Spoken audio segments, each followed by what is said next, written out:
We got Wemby out here doing Wemby things. We got 4 undefeated teams. We had Jamal Murray going crazy in the third. So much to cover on tonight, Locked On NBA Game Night. When that final buzzer rings, you know it's time for Locked On NBA Game Night. All the post-game reactions to every game across the league, every single night, with insights only the hosts at Locked On can provide. It's the true NBA fans' one stop for all the action. Every game, every night. It's Locked On NBA Game Night. Tipping off now. Welcome to Locked On NBA Game Night. I am Camille Davis, your host. You can catch me on the Locked On Bucks podcast, joined by Swipa Cam of Locked On Nuggets. We appreciate you for tuning in and making Locked On NBA your first listen every single day. This episode is also brought to you by GameTime. Download the GameTime app, create an account, and use the code Locked On NBA for $20 off of your first purchase. Swipa, there is so much that happened in the NBA tonight, 11 games. So we don't really even have that much time to waste with like the pleasantries and whatnot. We got some games to discuss. So why not start with the alien himself? Because the Spurs remain undefeated, going 4-0, defeating the Raptors 121-103 in this game. Wemby was out here doing all of the Wemby things, as you would expect. 24 points, 15 rebounds, and he had this crazy like 360 layup in this game. The last time the Spurs started 4-0 was 2017, and Wemby is making me believe that this Spurs team might even exceed preseason expectations. What about you?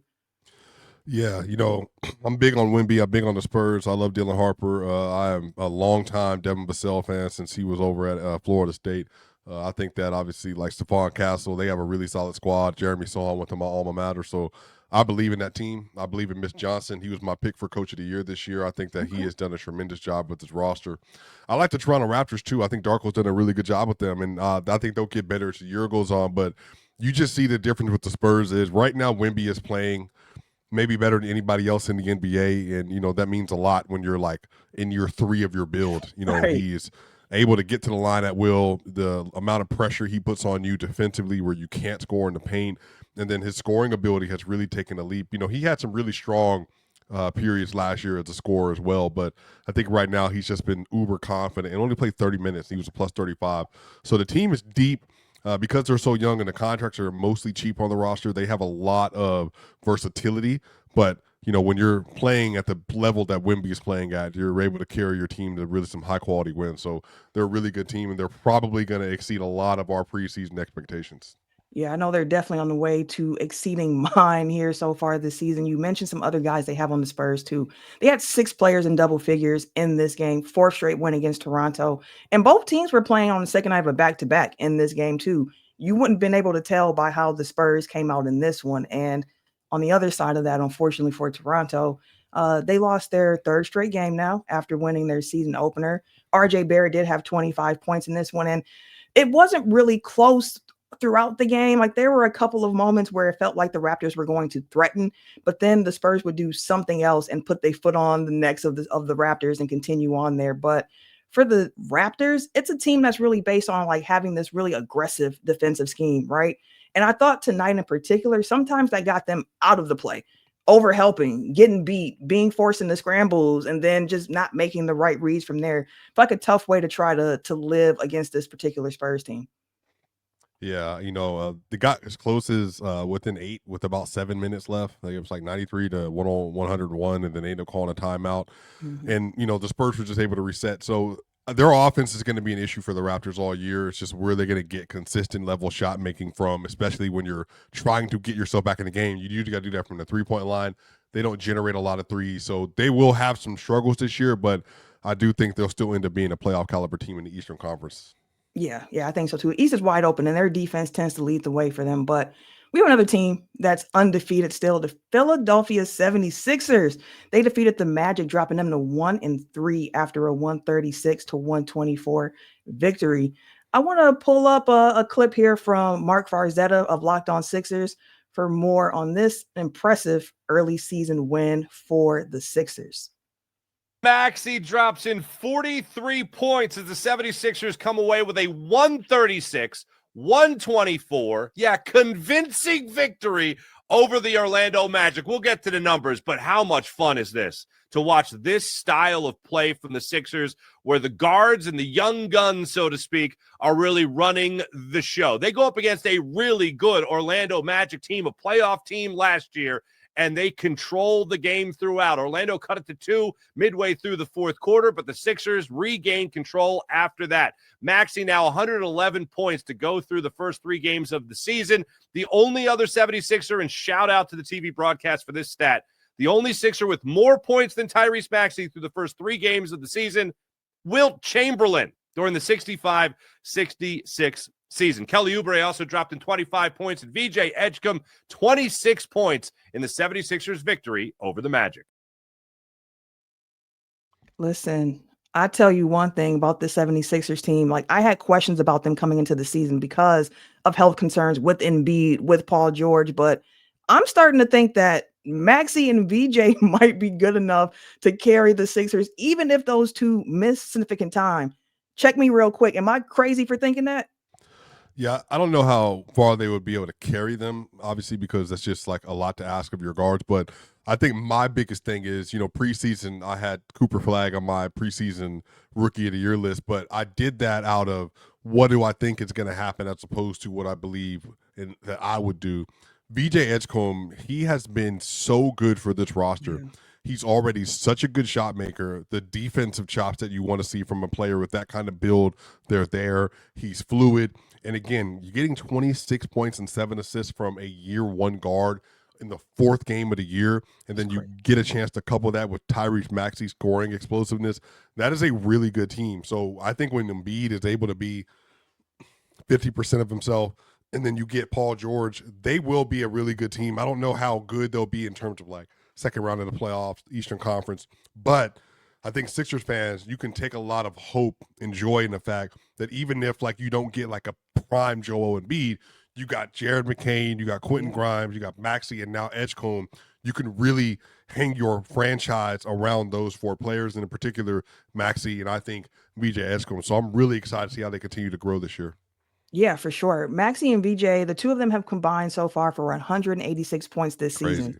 That's the most points by any starting backcourt through any team's first 3 games of the season since starters were first tracked back in 1970 and 71. Those two have just been going crazy. And they defeated a Magic team that came into the season with a lot of preseason hype. Now, normally, Phil, the Locked On Magic host, he tends to have a really friendly disposition, I would say. But after this particular game, Philip wasn't feeling it. So I want y'all to hear what he had to say.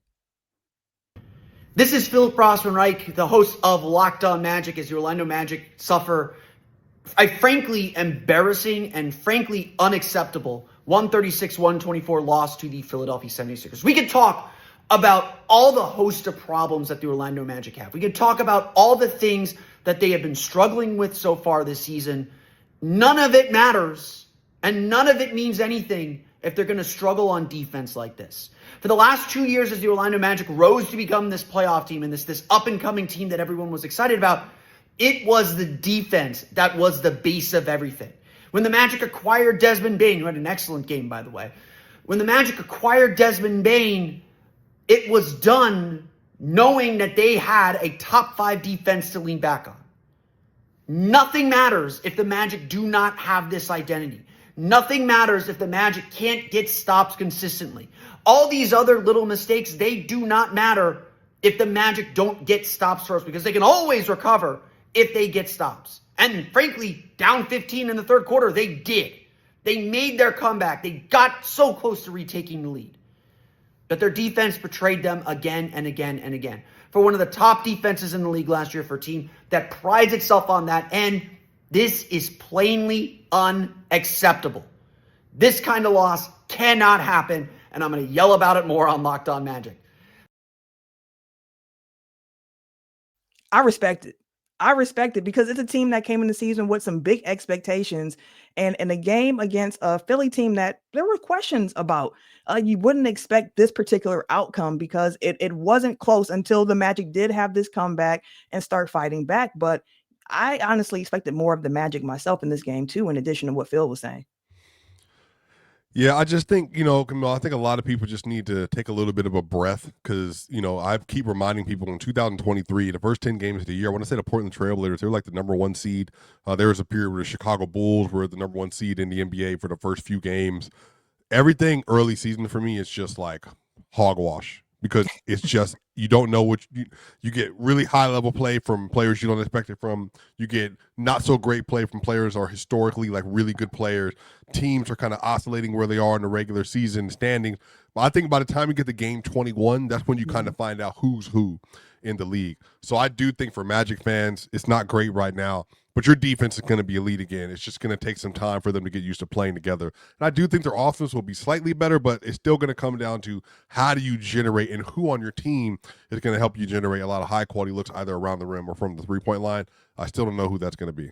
Yeah, I mean, I say it often, like NBA basketball is not like NBA 2K where you make off-season moves, you make in-season moves, and everything clicks right away. Sometimes it takes some time for that chemistry to develop. And speaking of chemistry, we had a 50-point game in the NBA tonight. In addition to that 50-point game, we had Jamal Murray do something crazy in the third quarter of their game tonight against the Wolves, and a lot more to discuss because two other teams remain undefeated as well. All that and more when we come back.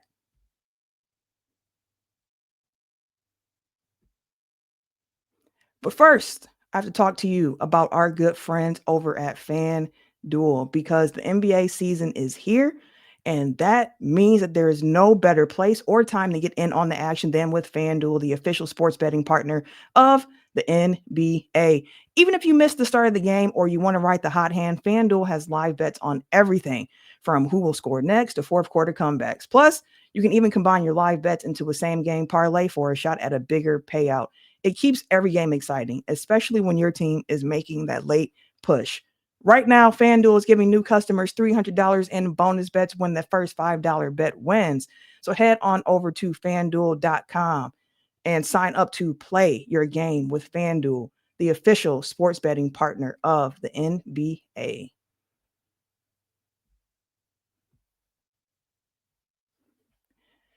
Basketball season is officially here, and nothing beats being in the arena for those opening games. But let's be real. Getting tickets can be a total headache. Between waiting in queue, surprise fees, and prices that jump right before checkout, it's easy to get frustrated when all you want to do is cheer on your favorite team.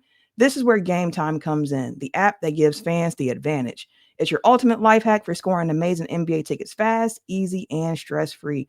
I'll be the first to tell you, I'm cheap. So if you ever see me balling out here, just know that I'm doing it on a budget. And Game Time is actually a crucial part of that for me because what you see is what you pay.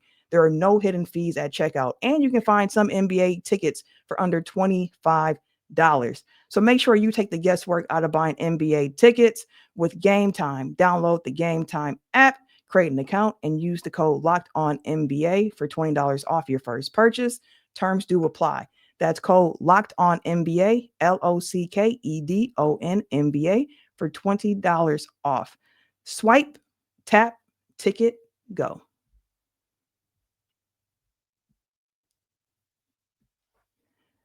All right, Swiper. Like I mentioned, we had a 50-point game in the NBA today. Got to shout out Lauri Markkanen of the Utah Jazz for that one. And let's check in actually with David Locke of Locked On Jazz for a little bit more on that particular game, since Markkanen getting that 50 was something we haven't seen in the regular season since the 90s. Lauri Markkanen's career-high 51 points gives the Jazz an overtime win over the Phoenix Suns, 138-134, and that doesn't tell you hardly anything that happened. Jazz started brilliantly, and for the fourth time in 4 games, Phoenix was down 20 when the Jazz started 27-7, but a 20-2 run by the Phoenix Suns brought them back in the game by halftime, and they led in the third quarter. And then the Jazz were in complete control in the fourth quarter. In fact, they led by 7 with 23.7 seconds left when a mysterious review gave a jump ball instead of a foul call, a jump ball that was won by the Suns, The Jazz then fouled up 3, only to have Booker make the first free throw, miss the second, and Mark Williams tip it in. But the Jazz were able to fight back through that in overtime behind Keontae George and Lauri Markkanen. And the Jazz, behind the 51 points of Lauri and the 26 points of Keontae George, along with 10 assists, get the win over the Phoenix Suns, 138-134. And the Jazz go to 2-1 on the season. Now, I don't know quite what to make of the Utah Jazz, but I will say this. In these early season games, they've been fun. And anytime you watch someone go off for 50, like, it's an experience. So I wanted to say shout out to Lauri Markkanen for that one for sure. Yeah, really talented player. You know, he was my third-team All-NBA player in the 2000 and what was that, the 23 season, I believe. Yeah, like that first one when he really popped off. Yeah, he was going crazy. But 51, great. Keontae George, again, you know, people recognize, obviously, people know I went to Baylor. I think Keontae has a lot of talent, but it's just taking the time to find out who he is in the league. 26-10 is nothing to sneeze at, especially on a team like this. Walker Kessler played well today, 25 and Walker Kessler and 11 rebounds and 4 blocks.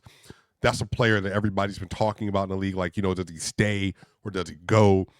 They have a really nice core, and you add Ace Bailey into that. You know, I just think they have a path of development and have a path to like move towards relevancy around the league. It's just going to continue to take a little bit of time. But shout out to Lauri, man, because 51 points on 32 shots is obscene efficiency, and that's just a great game from him.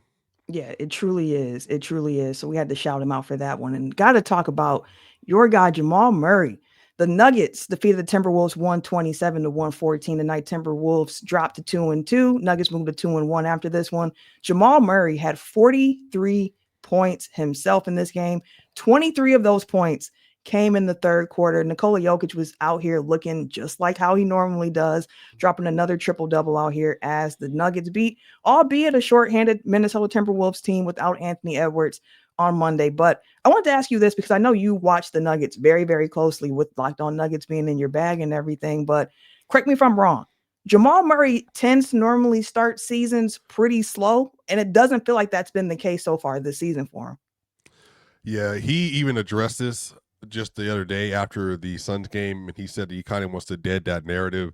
You know, Jamal, whether it be, most of it has to do with injuries because Jamal would have injuries that he was going into the season with. Like last year, obviously, he was injured in the playoffs in 2024, and then he played in the Olympic team for Canada, but he shot 29% from the field and 14% from three. He was clearly injured, and then he carried that into the season.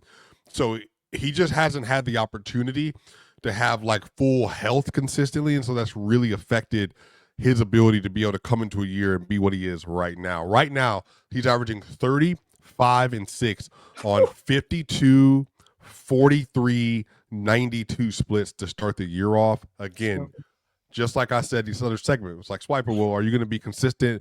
You know, you don't really value early season stuff. Yes, I don't think he's a 35-6 player all year. But what it does tell me is that from a processing standpoint, the Nuggets have such a much higher ceiling when he's playing at his level like this, because he generates so much offense. And then you add in the fact that in that third quarter, he had 23. Tim Hardaway had 15. Yeah, that's like the first big Tim Hardaway game so far this season too. Early, but first one. Right. So you add all that together, you know, so it's a really good game by them. Shout out to the Minnesota Timberwolves, and somebody who continues to work on his game and develop is Jaden McDaniels. He had 25 points today, and he's getting off the bounce, off the dribble, shot, driving, using his length to be able to shoot over and wrap around you with layups. So he's a really good player. The Wolves, a lot of people are trying to write them off. They're going to be a really, really good team again this year. Yeah, and the fact people keep writing them off was always so strange to me, given the fact that they were in the Western Conference Finals 2 years in a row with two different iterations of the team, really. Like, you had that defensive focused first version of the team with Karl-Anthony Towns, and now you have this version here with Julius Randle, and you still have that defensive identity there. So, yeah, Minnesota, I think, is not a team to play with, and I think they'll find a way to try to tread water with Ant out for the next 2 weeks because they have some athleticism out there. They were a little short tonight because they also had Clark out. So when it came to perimeter defenders, like it was a little short, but I think they'll be all right going forward. Another team that's looking all right. And you mentioned them in the first segment, the Chicago Bulls, again, Swipa, undefeated. We've seen these type of starts from the Chicago Bulls before. They moved to 3-0 after defeating the Atlanta Hawks, another team in the East that's had some big expectations coming on it into this season. Bulls defeat the Hawks 128 to 123. In this game, you had Ayo DeSumo with 21 points. You had Josh Giddey with 18 and 13. You even had Voos out here with 17 and 17. Like, Chicago had 8 different players, including all 5 of their starters, reach double digits in this game. I don't know what to make of Chicago. It's early, and they don't even have all of their guys yet, but they are competing really, really hard, and they are playing a really fun brand of basketball right now. Yeah, they shot a lot of threes last year. One of the underrated storylines of the year. They're shooting a lot of threes this year. They shot 43 today. Look, Matas, I think, is very much going to be on the MIP list in terms of most improved players. He's a really talented player they have. You know, Vooch is really – he's trying to get another deal. He's a really good player, but in this league now, the question is can you win with a center that's built that way? Like, just is not like a very athletic player, but he's still a very valuable player because of how productive that he is. And so you saw him be dominant in all 3 phases: defense, playmaking, and scoring today. And then you get Josh Giddey, who's continuing to take a real leap. And again, shooting 40% from 3 and 2 of 5. Like, Josh is like really molded his game. Patrick Williams, he missed 5 threes today, but overall, he is like kind of maybe hopefully turning a corner on his career, which is going to be a huge boost to the team that drafted him top 5 here. And then obviously Ayo DeSumo, I think he should be a starter in this league. He's that good. He continues to come off the bench, but 26 minutes, 21 points is nothing to sneeze at. I like him a lot. I've always liked him. But then on the other side, the Atlanta Hawks, they're just trying to find their way. I think Jalen Johnson has been the best player on that team so far this year. Kristaps has a really good game as well.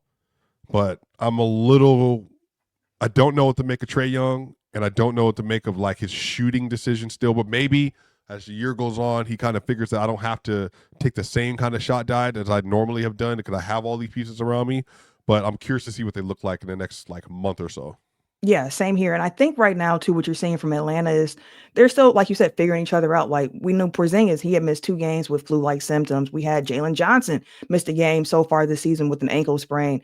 And Ricochet missed 2 games of his own with an ankle sprain. So, like, this starting group, as young as the season is, still hasn't had that much time to play together. So I think that will continue to come. The Hawks were a team that I was high on coming into the season because of the defensive potential that they have. And I think they'll be able to continue to improve as the year goes on. One more undefeated team to shout out here. The defending champions, the OKC Thunder, they defeated the Dallas Mavericks 101 to 94 in a game where the Mavericks made it close at the end. They made it interesting at the end. Let's hear from Rylan Stiles of Locked on Thunder to hear a little bit more about this game from the Thunder perspective. City Thunder survived the Dallas Mavericks. It was a fourth quarter surge by Dallas, some messy offense by Oklahoma City. You did not like to see their offensive processing in that final frame. They left a lot to be desired, settling for too many threes after whipping Dallas in the paint all game, including the third quarter where they grew a 22-point lead. That evaporated very quickly, but Oklahoma City was still able to get this win thanks to their double big lineup. Both Chet Holmgren and Isaiah Hartenstein got double-doubles. Hart actually delivered in the fourth quarter as the bucket getter for this team. A.J. Mitchell continues to be red hot from an offensive standpoint as a guy who scored double figures off the bench for this team in all 4 games. It's a messy 4-0 start for Oklahoma City, but a 4-0 start nonetheless as this team continues to struggle from 3. But they are shorthanded, and you take the wins when you can get them. 4-0 for OKC, although you do want to see them clean up some offensive stuff in the fourth quarter. Yeah, I think all that's very, very fair. But like Rylan said, too, they're also dealing with some major injuries over there, not having an all-star on the roster, having played 2 double overtime games to open the season, but still the champs find a way. I do want to shout out the Mavericks in this game for not quitting because they were down by 22 in this game, and they did not quit. There was a particular sequence in the fourth quarter of this game where they got it within like 6. And the arena became unglued when Christie hit a 3 to make it that 6-point deficit with under 4 minutes to go. Like, the ending of that game was fun, and the Thunder had to find a way to dig deep when those shots weren't falling for them. Mm-hmm. Yeah, I mean, when you have a team that goes on that kind of a run, it's really hard to stabilize that. But obviously, Dagnall, he took a timeout, stabilized the game. Hartenstein gets a rebound. They end up getting another bucket, but the game got within 4, and then they get another rebound. Hartenstein gets a tip-in layup that puts them back up 6. AD goes back down, misses a bucket, and then it just leads to just more possessions for OKC to really put the game away. Then obviously, Shea being Shea, 95, 92, misses a shot. And then again, it got close. Like, this was a really, really back and forth, powerful game where you got a chance to see Anthony Davis give you 26, really good efficiency. Shea didn't have his best game, but still making high quality plays for the MVP. But overall, man, the Thunder, a lot of everything that you're trying to accomplish in the regular season is just, can you just find a way? And the Thunder are finding a way to win. Yeah, consistently in different ways as needed. So that's always fun to see for the defending champs. We'll see how they continue with the trek. I mean, they've put a lot of miles on their body with the long playoff run going to the finals and then starting the season off with those double overtime games. So we're going to test those young legs so far this season with them. But up next, we have 2 teams that are winless, no more. And one team in particular had a night that they probably wish they could have back. We'll talk about that after this.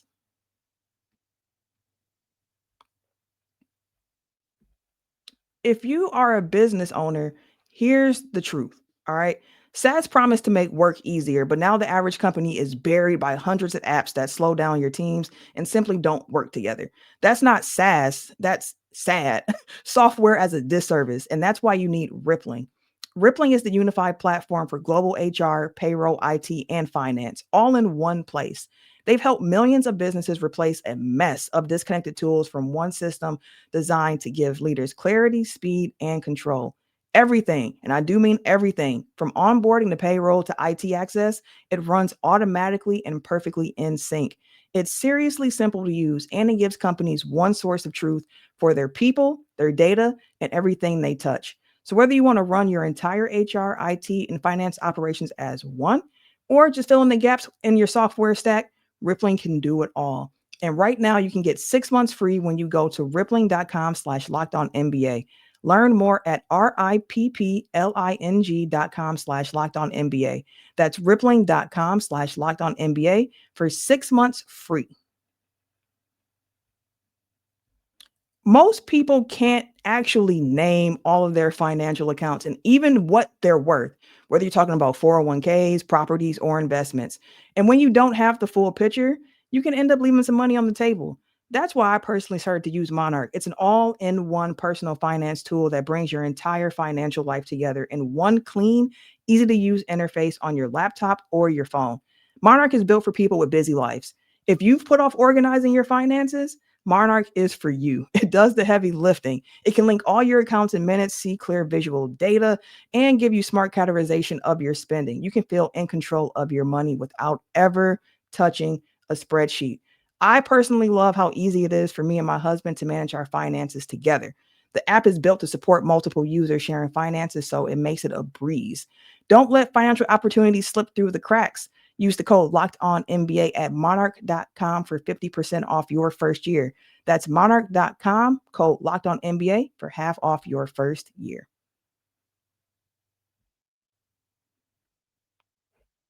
All right, Swipa, we have 5 more games to discuss, so we're going to kind of go through these rapid fire. You had the Rockets 1-2 defeat the Nets 0-4, so that's the Rockets' first win of the season. They got in a 137-109 victory, and we saw a new starting lineup for the Rockets in this game. Steven Adams moved to the bench, Josh Okogie entering the starting lineup. Do you think that's the move going forward for the Rockets? No. But it worked for them today. I do not think that Josh needs to be starting for that team, especially not long term. But shout out Tyrese, 22 off the bench. Big facts on that. All right. Next up, we have the Boston Celtics, who also got their first win of the season tonight. Their first win came against the New Orleans Pelicans, who dropped to 0-3 in a 122-90 defeat.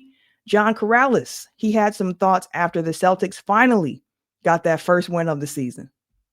First win of the season for the Boston Celtics. Who cares if Zion Williamson didn't play? Celtics needed this one, and they got it because they finally won the margins. I'm John Corrales from the Locked On Celtics podcast. It was still close. It was a 5-point game early in the fourth quarter, but then a 25-4 run. Anthony Simons went nuclear, 25 points. The Celtics got great performances from Neemias Queta, from surprise starter Josh Minott. Derek White played really well. Peyton Pritchard was great. Even though the shots still didn't fall, the Celtics did enough. They won the margins that they had been losing. They had more points in the paint. They had more second chance points, which is a reversal. They had more fast break points. They played a similar style as we've been used to seeing, but they were executing better. The opponent probably played into this. As I've said from the beginning of the season, they're not good enough to beat the good teams. They're good enough to beat the bad teams, and a shorthanded Pelicans team is a bad team. So this is what the Celtics should be doing to these teams. This puts the Celtics kind of in that 500 team range, but for now, it's their first win of the season, and they will take it. I know that's right. You don't ever scoff at a victory, no matter how it comes. And Boston needed it. One thing I'll say about Boston is that 3-point frequency. Like, that was one of the reasons where I was like, Boston, like John said, might not beat good teams, but they're going to be competitive because they're going to have a high variance when it comes to shooting that 3 ball. Yeah, 53 attempts tonight. And that's going to keep you in games. It's going to win you a lot of games. It's going to make you a lot better in the regular season format than you might be. So definitely play the math game. Facts on that one. The Cleveland Cavaliers defeated the Detroit Pistons 116-95 in this game. And a game that was on Peacock. And let me say, I have been enjoying the Peacock broadcast. I love the production. I love how it looks. Even like the picture seems clear on these Peacock games. But unfortunately, the game that we saw on Peacock today between the Cavs and the Pistons wasn't all that close. And normally, I like to hear from the Locked On host of the winning team after a game, but Kuka Hill had some things to say and also an announcement that I think the people need to hear in case they wanted to listen to Locked On Pistons tonight. It's the Locked On Pistons podcast. Kuka Hill here. I'm walking out the arena after having some technical difficulties. You guys probably won't be having a podcast tonight, just for what it's worth. Just to top it off with a bad night. Probably no podcast tonight as all my equipment decided to crap itself on me, just like the Pistons decided to crap on themselves tonight. This is one of the worst performances that I have seen them have in a very long time. They played poorly from the opening jump. Cade started off 1 of 11. Cade has not had a good start to this season at all. They're not going to win very many games at all with Cade playing as poorly as he has. He's played straight up poor. Very bad. Asar Thompson didn't have a good game tonight. Jalen Duren didn't have a good game tonight. Nobody on the Pistons had a good game at all tonight. They lost this game by 30 plus. Actually, I don't even remember what the final score was. I tuned out.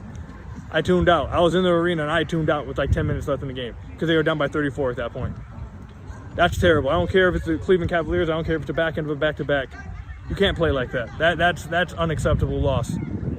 Not just a loss, but to get blown out like that at home to get blitzed like that, that's pathetic. Hey, Koo said it all, I think, from the Pistons side of things here. So on the Cavs side of things, I will say this: another big game for Donovan Mitchell, holding it down out here with Garland out, and some other injuries on the team. Max Strus was out in this game. Lonzo Ball was out in this game. Second night of a back-to-back, and Sam Merrill left the game with a hip injury. So that's something to keep an eye on going forward, I think, for the Cleveland Cavaliers. Absolutely. Great win. Just get healthy. That's all that matters. Yeah. Get healthy, stay healthy. That's going to be the key going forward. The Golden State Warriors defeated the Memphis Grizzlies tonight, 131-118. Locked On Warriors weighed in. We got Chuck Walter coming in with his thoughts on this game as well. Yo, Jonathan Kuminga is a man on a mission right now, and the Warriors fed off the energy that he brought from the opening tip. Golden State jumped out to a 7-0 lead. A lot of the first half successes were due to Kuminga attacking the rim, crashing the glass, getting the free throw line, and knocking down free throws. And that really opened up the rest of his teammates to get in on the action. It was just a spread the wealth type of ball game. Jimmy Butler with 20, Steph Curry 16, 23 for Podziemski, who knocked down 5 3-pointers in the game.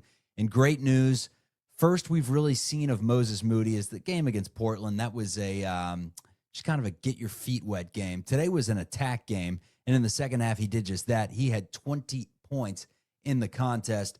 Warriors looked terrible in the second half against Portland. They were able to put a complete game together today when Memphis clawed back into it late and brought it down to 12. The Warriors just stepped on the Grizzlies' throats. Huge win for Golden State, who improves to 3-1. I want to talk a lot of JK, a lot of Moses Moody, a lot of Brandon Pajemski, along with Jimmy Butler. That's coming up on the Locked On Warriors live postgame show. You can check it out on our YouTube channel. Hit that like, hit that subscribe. See you soon. He's not wrong. I talked to Chuck a little bit earlier for a crossover episode for Locked On Bucks because the Bucks and the Warriors are playing. And one thing he mentioned about Kuminga that's really stood out is the rebounding and the playmaking that he's also been bringing to the table. If Kuminga is this version of himself, I think that helps to raise the floor for this Golden State Warriors team. Yeah, absolutely. And Kuminga will prove to the world that he's just as good as he thought he was in the first place. So I hope he continues to ball out this year. The Warriors look really good. Yeah, absolutely. And last but certainly not least, you had the Trailblazers defeat the shorthanded Lakers 122-108. In this game, we had 5 different Blazers score in double figures. Denny Avdia led the Blazers with 25. Jeremy Grant had 22 off the bench himself. Drew Holiday came through with 24 points. The defense has been what you look at for the Trailblazers, and you're like, hey, that's what they're going to hang their hat on. But when you're seeing such an even scoring performance from some of their key guys here, do you think that the Blazers are going to have enough to be competitive throughout the year? Yeah, absolutely. They're going to be vying for a playoff spot this year. They have the mix of high-quality talent, veteran leadership, and defensive anchors. And, like, when you have all of that on one team at one time, you typically have really good results. Yeah, I couldn't agree more with that one. Appreciate you all for tuning in to Locked On NBA Game Night tonight. For your next listen, make sure you checked out Locked On Fantasy Basketball. Josh Lore is going to keep you all covered. You know, he has all the tips, all the tricks, all the news, all the stats to help you win your league and make you a smarter overall NBA fan. So for Swipa and myself, we thank you for tuning in.